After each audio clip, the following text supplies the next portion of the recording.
इतने short notice पे एक कॉल पे हमारे पीडीपी ऑफिस में हमारी अर्जेंट जो प्रेस कॉन्फ्रेंस है वो अटेंड करने आए।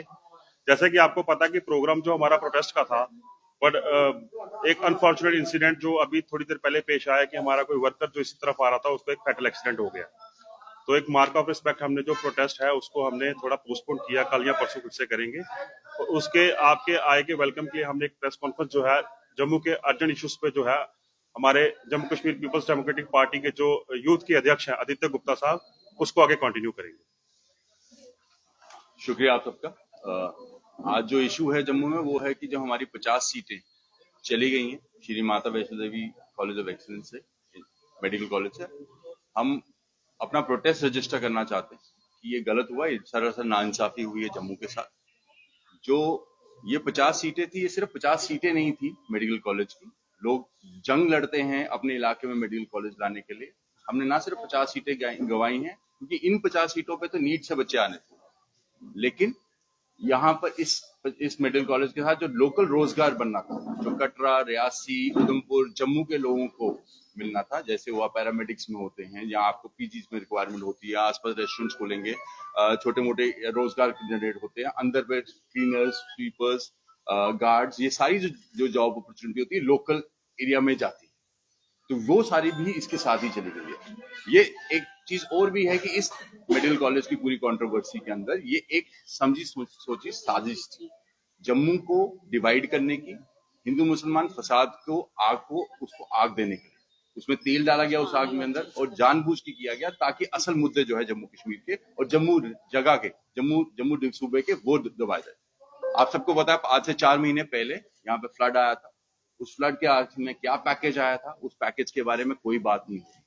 ये मुद्दा है जम्मू का। अगर नशे की बात करें, नशे के मुद्दे हैं, इस टाइम पे बेरोजगारी का मुद्दा, इन सब मुद्दों से हट भटकाने के लिए ये हिंदू मुसलमान की फसाद की गई है, ताकि आप लोग और हर घर ये बैठ के डिस्कस करें कि भाई यहाँ पर माता की यूनिवर्सिटी के अंदर 50 सीटें, जिसमें से 40 यहाँ 42 सीटें मुसलमानों को चली गई।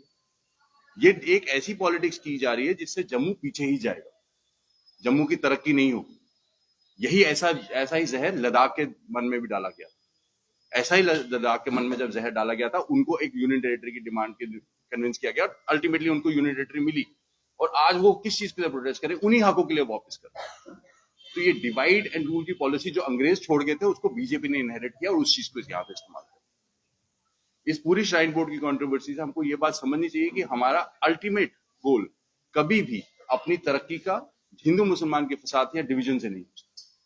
हम जम्मू के लोगों की अपील भी कर रहे हैं कि जनाब इस चीज को आप एक चीज समझें कि ऐसा मौका है जब आपको ये चीज चिंतन करनी पड़ेगी, आपको समझनी पड़ेगी इस बात को कि हम लोग हिंदू मुसलमान के अगर फसाद या धर्म की राजनीति में जाएंगे तो हमारा नुकसान है। ये 50 मेडिकल सीटें, आप सिर्फ 50 मेडिकल सीटों के हिसाब से, एमबीबीएस सीटों के हिसाब से मत देखिए। जो बेरोजगारी, जो रोजगार हमारा क्या है, जो वहां पे कटरा में लोगों को रोजगार मिलना था, जो काम होना था, वो सब कुछ अलग। और अगर यही चीज है, ये फसाद तब क्यों नहीं आया जब श्री माता वैष्णो देवी श्राइन यूनिवर्सिटी भी बनी। उसमें एमबीए का कॉलेज है, आर्किटेक्चर का कॉलेज है, इंजीनियरिंग कॉलेज है, वहां से भी तो बच्चे पढ़ के निकल रहे हैं। क्या वो हमारा कॉलेज ऑफ एक्सीलेंस नहीं है? क्या वो हमारा प्राइड नहीं है? क्या वो जम्मू की शान नहीं है चीज? तो आपने कब से हम लोगों ने इस बात को, जम्मू के लोगों ने इस बात को सोचने लग गया कि कौन सा बच्चा क्या बने। और यहाँ पर बात एमबीबीएस डॉक्टर्स की थी। हम कभी भी उठ के कभी किसी एमबीबीएस डॉक्टर के पास किसी डॉक्टर के ये जाके सोच के जाते हैं कि उसका धर्म कौन सा होगा, फिर मैं इलाज कराऊंगा। आप जाते हो बेस्ट डॉक्टर के पास जो आपका इलाज कर सके, आपके बुजुर्गों का इलाज कर सके, आपके बच्चों का इलाज कर सके। आप इस बात पे थोड़ी इलाज कराते हैं कि धर्म कौन सा है। ये चीज मेरिट की बात है। अगर देश तरक्की करेगा, देश मेरिट पे तरक्की करेगा। देश ऐसे तरक्की नहीं करेगा जिस तरीके से बीजेपी आपको लेके जा रही है। ये समिति जो है, ये पूरी की पूरी एक आरएसएस रन कमेटी। आरएसएस के ओहदेदार बड़े बड़े साथ में बैठे थे। और प्रेस कॉन्फ्रेंस कहां हुई थी? गीता भवन। क्या जम्मू के लोगों को ये बताने की जरूरत है कि गीता भवन क्या है? ये साफ साफ एक सोची समझी साजिश थी असल मुद्दों से हटाने की। और इस तरीके की डिवाइसिव पॉलिटिक्स से हमें कोई फायदा नहीं। जहां पर हमें लड़के कोई चीज लेनी थी, हमने ली। हमने अपनी चीजें बंद कराई। हमने एम्स की लड़ाई लड़ी और एम्स लिया है। हमने मेडिकल कॉलेज यहाँ पर लड़ाई लड़ी है मेडिकल कॉलेज बंद कराने की। और आप यहाँ पर देखिए एनएमसी की जो कमेटी आई थी, इस टाइम पे सर्दी के वक्त में हर मेडिकल कॉलेज में लीव है। Half of the staff strength पे काम हो रहा है। क्या वो जीएमसी हो, क्या वो ये कॉलेज, और उसी तरीके से हाफ लेंथ में आपने इसके पूरा इन्वेस्टिगेट किया था एनएमसी ने। अगर वही एनएमसी इस टाइम पे जीएमसी में जाए तो यहाँ पर नहीं हाफ स्टाफ मिलेगा। तो एक आप देखें कि इस पूरी कंट्रोवर्सी को कहां पर लेकर गए, और अल्टीमेटली संघर्ष समिति ने जो कमेटी कंट्रोवर्सी खड़ी की, उसका फायदा क्या मिला? एनएमसी ने आकर हमारा मेडिकल कॉलेज ही बंद कर दिया। तो बेसिकली पॉलिटिकली बैंकरप्सी भी है इन समितियों की, इन सभाओं की, तो ये जो जिनको लगता है कि धर्म की बात करने से उनको ज्यादा स्पेस मिलती है।